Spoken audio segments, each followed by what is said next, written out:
Assalamualaikum warahmatullahi wabarakatuh. Halo Sobat Genbi dimanapun Sobat Genbi berada. Berjumpa lagi bersama kami di podcast Bisik. Bisik-bisik bincang asik.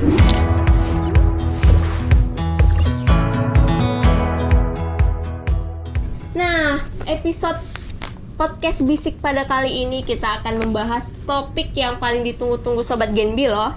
Yap, tips lolos beasiswa Bank Indonesia. Sebelum kita masuk nih ke pembahasannya, izinkan saya dulu perkenalan diri. Nama saya Wisyudi Rahayu selaku podcaster pada podcast Bisik kali ini. Dan tentu saja saya tidak sendirian karena saya ditemani oleh narasumber cantik yang berada di samping saya nih. Halo Kak. Halo Wisya. Iya. Boleh dong perkenalan diri dulu ke Sobat Genbi semua. Oke, perkenalkan nama aku Cynthia Maharani Nurul Istiqomah. Aku mahasiswa semester 6. Berarti kakak sekarang lagi kesibukannya apa nih? Kalau untuk kesibukan saat ini aku yang pasti kuliah ya, baru karena aku semester 6 dan aku D3 dan aku sekarang lagi tahap magang. Jadi ada magang, ada Genbi. Lalu di yang kegiatan lain aku juga ada. Jadi aku tuh ikut ini KSR Markas PMI kayak gitu. Wow, relawan. Wow. Jadi kakak di Genbi Komisariat Poli Batam ya? Iya dong, kan aku di Poli Batam. Oh iya. Iya, jelas dong. Iya benar. Di divisi apa nih kak? Oke, kalau aku di Genbi tahun ini aku di divisi KWU. Nah, tapi aku nggak KWU aja, aku ada ikut-ikut sampingan, yaitu divisi Kominfo gitu. Jago edit nih, anak editor banget nih. Enggak sih sebenarnya, karena kalau aku pribadi sebenarnya nggak ada basic banget sih sebenarnya, cuma ya sekedar bisa ya udah desain doang gitu kan. Cuman aku karena niat aku di Genbi ini mau belajar, jadi ya udah aku masuk divisi ini dan aku ketemu teman, alhamdulillahnya gitu. Aku tuh ketemu teman-teman yang suportif gitu, kayak kalau aku nggak bisa aku tuh dibantuin gitu loh. Jadi belajar bareng, dapat ilmu bareng. Iya, seneng sih sebenarnya di Genbi ini, kayak bener sih, kayak ilmu sebenarnya kalau kita kayak bukan fokus sih apa ya, kayak kita bener-bener rasain gitu benefitnya tuh kayak banyak sih sebenarnya. Kalau misalnya ilmu-ilmu yang mau diambil, kayak misalnya nih di KWU kita memang mungkin ada yang nggak punya basic, tapi kita ada nih teman-teman yang berpengalaman. Nah, kita di situ sharing gitu kan. Oh, aku dulu pernah jualan kayak gini loh, misalnya nih tentang jualan gitu kan. Nanti sharing tuh gimana caranya jualan. Baru kalau yang di Kominfo kayak aku diajarin gitu, kayak ini loh gini caranya ngedit kayak gitu-gitu. Oh, gini loh caranya desain. Jadi aku tuh kayak seneng gitu loh. Iya, aku dapat ilmu baru, terus dapat kawan-kawan baru juga gitu. Tadi kan kakak sempat singgung nih Genbi tahun ini. Berarti kakak udah lebih dari 1 tahun nih kelihatannya ya. Iya, aku waktu itu juga pernah sempat ikut di tahun lalu, di tahun 2021, tapi aku beda divisi. Divisi apa tuh? Aku masuk ke divisi kesehatan masyarakat. Jalan-jalan ya. Tapi ya begitu, emang tujuan aku mau masuk Genbi ini memang mau belajar gitu. Jadi kalau misalnya aku bisa ngerasain semua, kenapa enggak gitu. Karena kan ilmunya itu loh yang mahal gitu kan. Kadang kalau misalnya kita nggak ikut komunitas atau kita nggak ikut organisasi, kita nggak dapat banyak gitu. Kecuali emang kita benar-benar niat searching di Google apa segala macam gitu kan. Tapi jarang banget sih untuk ngumpulin niat itu yang susah ya. Bener. Biasa kalau kita semakin semangat itu karena ada temen kan. Iya, temen. Iya, kayak gitu kan. Gue udah ngapain hari ini? Kan misalnya kan sharing-sharing kayak gitu kan. Kalau misalnya kita nggak ada kemajuan, pasti kita, nah nih teman kita ada kemajuan tapi kita enggak, kan kita pasti kayak, ih kok teman aku maju aku enggak gitu kan, insecure ya. Nah, jadi ngomong-ngomong nih soal tadi Kak Cynthia ngomong tentang Genbi. Nah, Genbi ini teman-teman adalah komunitas penerima beasiswa Bank Indonesia. Nah, buat teman-teman yang penasaran beasiswa Bank Indonesia apa sih? Ya, boleh tolong dijelasin. Oke, beasiswa Bank Indonesia ini beasiswa yang diberikan oleh Bank Indonesia ke instansi atau sekolah-sekolah. Nah, yang biasanya itu bekerja sama Bank Indonesia, teman-teman, gitu. Jadi untuk beasiswa Bank Indonesia ini yang seperti saya sebutkan tadi merupakan ada komunitasnya, yaitu komunitas Genbi. Buat teman-teman yang penasaran apa sih itu Genbi, kegiatannya ngapain aja sih, seseru itu kah? Terdengar dari cerita dari Kak Cynthia ya. Nah, teman-teman bisa cek di link di bawah ini karena di episode sebelumnya kami sudah membahas apa sih itu Genbi. Nah, gimana nih Kak cara mendaftar beasiswa Bank Indonesia? Biasanya pembukaannya itu apakah di setiap instansi itu sama atau gimana nih? Oke, kalau misalnya untuk pembukaan pendaftaran itu yang aku lihat-lihat ya, setiap instansi itu beda-beda. Aku pernah lihat di luar Batam dia tuh ada yang lebih cepet kayak dari Januari atau Januari Februari kayak gitu. Baru ada juga yang aku tahu malah pertengahan tahun kayak gitu. Karena kalau aku dulu di tahun 2021 itu aku pendaftarannya tuh dibuka dari bulan Juni sampai Juli. Nah, terus kalau yang di tahun 2022 itu tuh dibuka dari bulan Februari sampai bulan Maret. Jadi untuk waktunya itu nggak ada kayak kepastiannya gitu, nggak ada kepastian dong. Kayak doi. Oke. Nah, tapi kalau misalnya teman-teman mau biar nggak ketinggalan nih informasi-informasinya, teman-teman bisa banget follow IG Genbi Poli Batam dan follow IG-nya Bank Indonesia. Kalau IG-nya Bank Indonesia itu namanya bank_indonesia_kepri. Nah, teman-teman bisa banget follow. Nah, di situ banyak banget informasi. Nah, tadi udah bahas tentang gimana cara mendaftar. Sekarang tahapan seleksinya nih. Tahapan seleksi beasiswa Bank Indonesia ini sulit nggak sih? Apa aja tuh tahapannya tuh? Oke, kalau misalnya dibilang tahapan, sebenarnya yang paling kerasa itu dua tahapan, yaitu tahap berkas sama tahap wawancara. Nah, yang pastinya awalnya kan sebelum masuk ke tahap itu teman-teman harus mendaftar dulu kan. Nah, nanti dari teman-teman Genbi itu ada ngasih link untuk biar teman-teman tuh bisa ngedaftar ke beasiswa ini. Nah, nanti kalau teman-teman udah ngedaftar lewat link, teman-teman bisa mengumpulkan berkas. Nah, berkasnya itu biasanya itu nanti dia setiap tahun nggak sama sih, karena kalau yang di aku kemarin tahun 2021 itu nggak ada wajib ngumpulin proposal PKM. Jadi tentatif ya Kak, tergantung ketentuannya, nggak mesti itu aja gitu ya, pasti ada perubahan. Tapi itu biasanya itu tergantung antara Bank Indonesia dan pihak kampusnya itu sendiri gitu, atau sekolahnya gitu kan, mungkin mereka punya peraturannya juga kan gitu. Nah, tapi kalau misalnya untuk umumnya itu kita nanti biasanya disuruh kumpulin foto. Pas foto itu kemarin kalau aku latarnya merah, dia itu 4x6 sama 3x6. Harus latar merah tuh ya Kak? Gak boleh latar gimana gitu? Di surga. Kalau kemarin sih bilangnya pas foto, berarti formal kan. Iya. Itu masing-masing satu.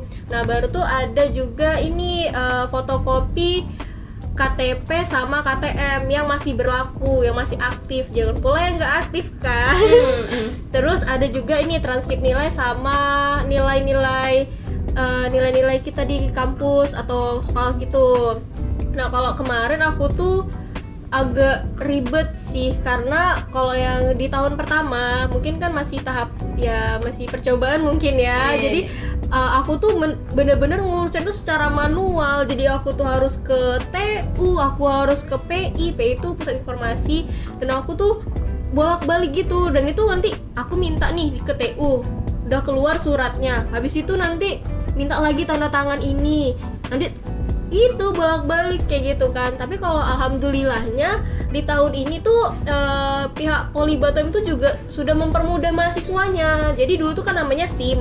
Nah, kalau sekarang namanya tuh Silam. Nah, Silam ini dia tuh kalau misalnya nih kita mau ngambil transkrip nilai atau nilai-nilai hasil kuliah kita tuh bisa nanti cari di aplikasinya, itu aplikasi web namanya kan Silam. Nah, nanti cari aja di situ, misalnya mau cari transkrip nilai, nanti kita tinggal print. Nah, kita nggak perlu bolak-balik ke TU konfirmasi minta ini minta itu, kita tinggal langsung print. Baru tahapan selanjutnya kita minta tanda tangan sama legalitas, karena kan ini kan apa ya formal gitu kan. Jadi kita minta tanda tangan sama legalitas dari Polteknya. Nah, terus juga sama ini kalau aku kemarin ada surat rekomendasi dari satu tokoh. Misalnya nih ada dosen yang menyarankan Wisha nih untuk dapat beasiswa. Nah itu biasanya juga dicantumin. Baru juga di sini ada CV atau kayak motivation letter. Nah, jadi tuh sebenarnya yang menjadi plusnya itu ada menurut aku ya di CV sama di motivasinya. Karena kan kalau misalnya nih kita minat sama sesuatu, kalau kita misalnya kita sebagai yang penyeleksi, kalau misalnya kita baca motivasinya sangat membuat tergugah gitu kan, pasti kita kan wah anak ini kayaknya oke nih. Promosi diri sendiri tuh di saat motivation letter ini nih. Jadi nggak boleh dilewatkan, apalagi kopas nih buat temen-temennya mager ya ada ya. Iya, masa kita bisa satu individu sama kegiatannya kan sama yang sebelah kan nggak mungkin. Nah tadi tuh tentang udah dipermudah, jadi teman-teman udah nggak ada alasan lagi buat mager-mager nih, karena banyak banget persyaratannya, mager banget mengurusin ini itu, padahal semuanya udah dipermudah banget loh, ya kan?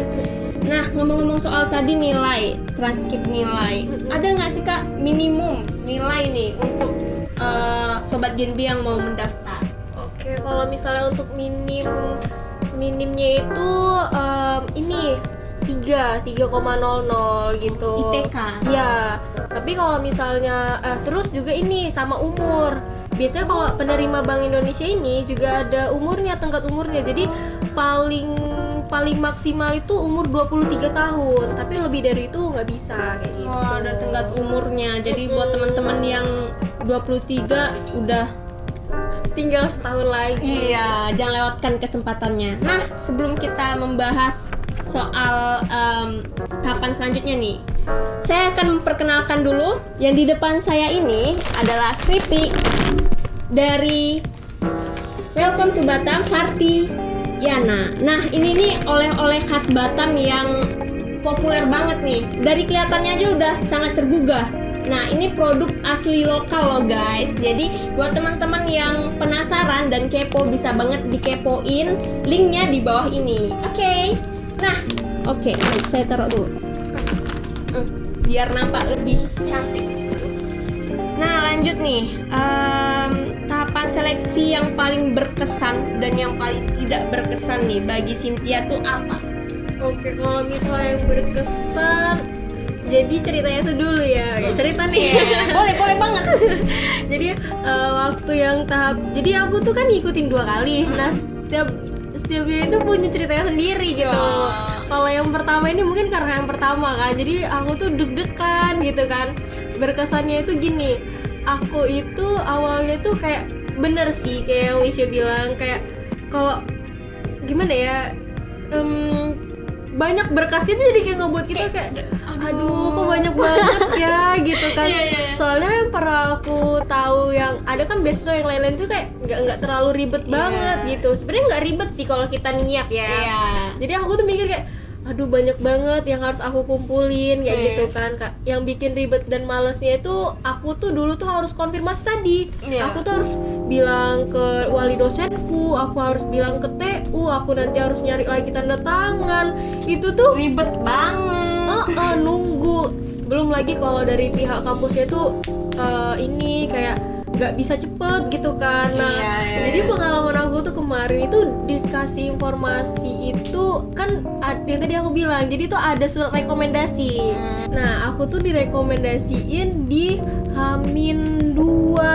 Bener-bener kayak aku cuma tinggal punya besok gitu loh untuk ke hari terakhir. Karena memang ya tadi, karena aku kayak mikir aduh kayaknya ribet gitu kan. Cuman aku tuh gini, kalau misalnya ada orang yang udah percaya sama aku, udah ibaratnya kan orang ngerekomendasiin itu kan kayak oh yakin gitu kan. Nah, aku tuh kayak berusaha ya menyesuaikan ekspektasinya gitu kan. Dan aku ya udah daftar gitu kan. Aku daftar, aku urus semuanya. Aku dapet, inget banget, aku dapet informasinya itu sore-sore. Aku tuh lagi main HP kan, kayak panik sih. Itu udah sore, bayangin.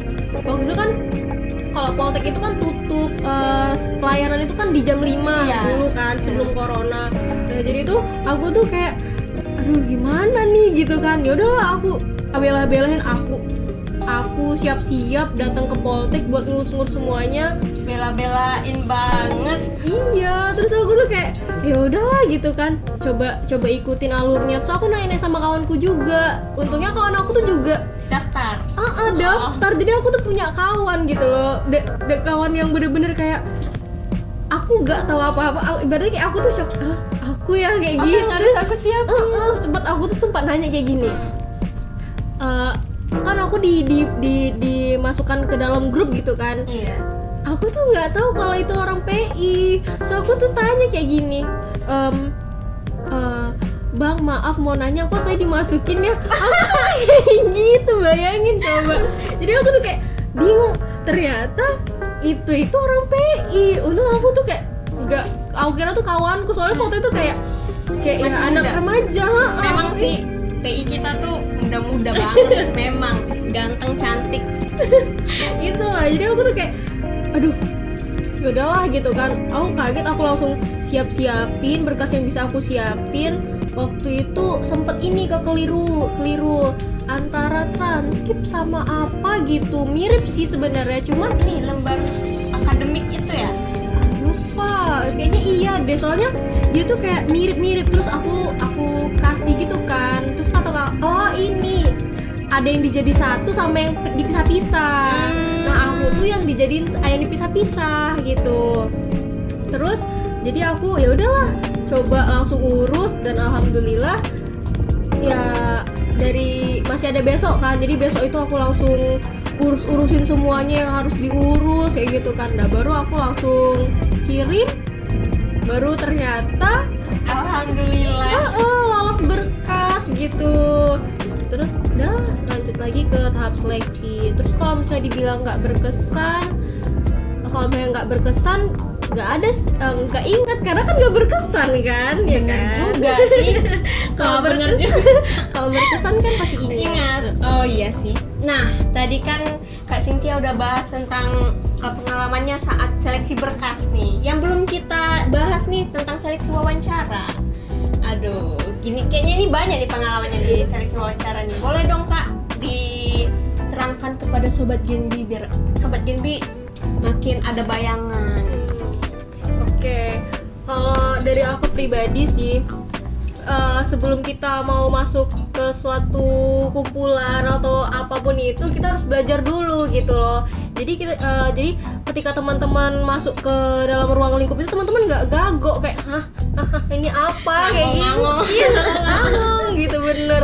Jadi kalau aku pribadi, teman-teman tuh bisa belajar dulu kayak misalnya apa itu Bank Indonesia. Setidaknya teman-teman tuh tahu lah Bank Indonesia tuh kerjanya ngapain sih, apa aja sih tujuannya, atau kayak informasi apa sih yang sekarang lagi di apa sih digencarkan, atau kayak program apa sih yang sedang lagi diangkat kayak gitu kan. Setidaknya teman-teman tuh tahu gitu loh.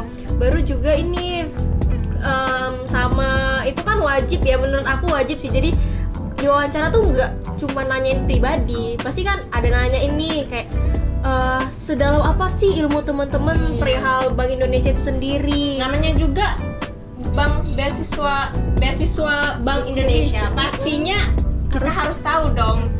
Kita masa nggak kita mau benefitnya aja tapi kita nggak kenalan dulu nih sama yang pemberi. Bener. Nah, baru di sisi lain Bank Indonesia di sisi lain mencari informasi Bank Indonesia, teman-teman juga harus cari tahu kalau keterima Bank Indonesia tuh ngapain sih. Soalnya pas di berkas itu ada surat kayak apa ya namanya, surat pernyataan kalau kalau harus mengikuti Genbi kayak gitu. Nah, teman-teman harusnya cari tahu juga kan Genbi itu apa, ada apa aja di sana gitu. Jadi biar ya benar nggak ngangong-ngangong pas ditanya kan. Nah, terus ini yang kedua ini sih, kalau aku sama ini keberanian sih. Aku orangnya deg-degan gitu. Mental harus disiapin banget. Karena aku tuh ngerasa kalau aku pribadi ya, kalau aku kadang ngerasa bukan kadang sih, aku tuh emang ngerasa segen sama orang yang kayak ilmunya lebih tinggi, terus mungkin dia lebih dewasa atau lebih tua daripada aku. Jadi aku tuh kayak takut salah gitu. Jadi kayak aku harus perfect kayak gitu. Terus aku takut gitu. Tapi kalau setelah dijalanin ternyata mbak-mbak yang ngewawancara itu nggak semenakutkan itu, Nggak semengerikan itu. Kayak oh ternyata enjoy juga dia Iya. wawancaranya gitu, asalkan teman-teman kayak ya Punya bekal yang cukup. bener banget itu sih. Kalau soal wawancara dari tahun yang kemarin sampai tahun ini sama sih, cuman kalau yang untuk tahun ini lebih ke ini sih, teman-teman itu di gimana ya, mempertahankan itu susah. Nah jadi kalau misalnya ini apa kayak pasti dipertanyakan gitu loh, gimana setelah udah mengikuti 1 tahun kayak gitu Jadi komunitas Gen B. Gen B. Baru juga ditanya kan kayak apa yang masih kayak belum kayak perubahan atau kayak apa ya namanya, saran gitu untuk kedepannya gimana gitu-gitu sih, lebih kayak dipertanggungjawabkan soal isinya gitu. Apa sih? Iya. Gitu Namanya kan? juga kita udah setahun di Gen B, nggak mungkin kosong dong, ya bener. kan? Pasti Nah, tanya. jadi pasti itu ditanyakan lagi nih. Lalu Cynthia kan udah lolos kembali di Gen B nih, setelah 1 tahun lolos lagi. Nah, boleh dong ceritain benefitnya apa sih sampai buat ketagihan banget nih? Sebenarnya gini sih, kayak kalau dibilang benefit ya tadi selain uang, teman-teman dapat ilmu yang bermanfaat, benar-benar bermanfaat kok teman-teman. Nah itu sih. Kalau misalnya dibilang ketagihan, enggak dibilang ketagihan enggak sih, karena aku pribadi kayak coba-coba berhadiah sih, kayak coba dulu lah. Soalnya kan aku mikirnya gini, kalau aku bisa ngebantu orang tua kenapa enggak gitu Iya, kan. bener. Karena kan kalau misalnya kita masih mau bergantung terus sama orang tua kan nggak enak gitu Iya, kan. Mana lagi kita udah besar, biaya kuliah itu lebih mahal gitu kan. Dan aku tuh punya adik, jadi orang tua aku juga udah tua. Jadi kayak aduh, kenapa kalau aku bisa meringankan kenapa enggak gitu. Iya, Jadi ya iya. udahlah, karena aku ngerasain 1 tahunnya terbantu gitu, coba aja lagi untuk di 1 tahun lagi. Karena kan kemarin kan aku dari semester 3 ke 4, Iya. terus sekarang 5 ke 6, pas kan aku sampai lulus Iya. gitu. Benar. Nah, jadi banyak banget nih yang udah diceritain, yang udah dikasih tips. Teman-teman catat, pasti harus dicatat ya yang tadi disebutkan oleh Kak Cynthia. Pasti akan bermanfaat banget karena udah banyak banget loh bocorannya di sana. Nah, yang tadi adalah pertanyaan penutup nih dari episode kita kali ini. Sayang sekali ya. Jadi terima kasih kepada Kak Cynthia karena sudah menyempatkan waktunya untuk hadir di antara kesibukan-kesibukan yang ada. Lalu untuk Sobat Gen B, jangan lupa di like, comment, and subscribe. Dan jangan lupa juga share ke Sobat Gen B lainnya yang tertarik dengan podcast Gen B dan tertarik memasuki ke dalam bagian dari komunitas Gen B. Nah, sebelum kita tutup nih, ayo kita jargon bersama nih. Oh iya, jargon. Yang awal tadi saya sebutkan. Mau diajarin dulu? Gimana tuh biar iya. nggak salah kan, biar kompak Iya, nih. iya, kompak selalu ya. Jadi podcast bisik, bincang asik. Yang bilang podcast siapa? Wis ya. Saya dong. Jadi aku langsung bilang ya bisik, bincang asik. oke. Oke, untuk menutupi perjumpaan kita pada kali ini, jangan lupa teman-teman buat nyalakan lonceng notifikasi pada YouTube Gen B Komisariat Poli Batam karena banyak banget info-info yang menarik lainnya di episode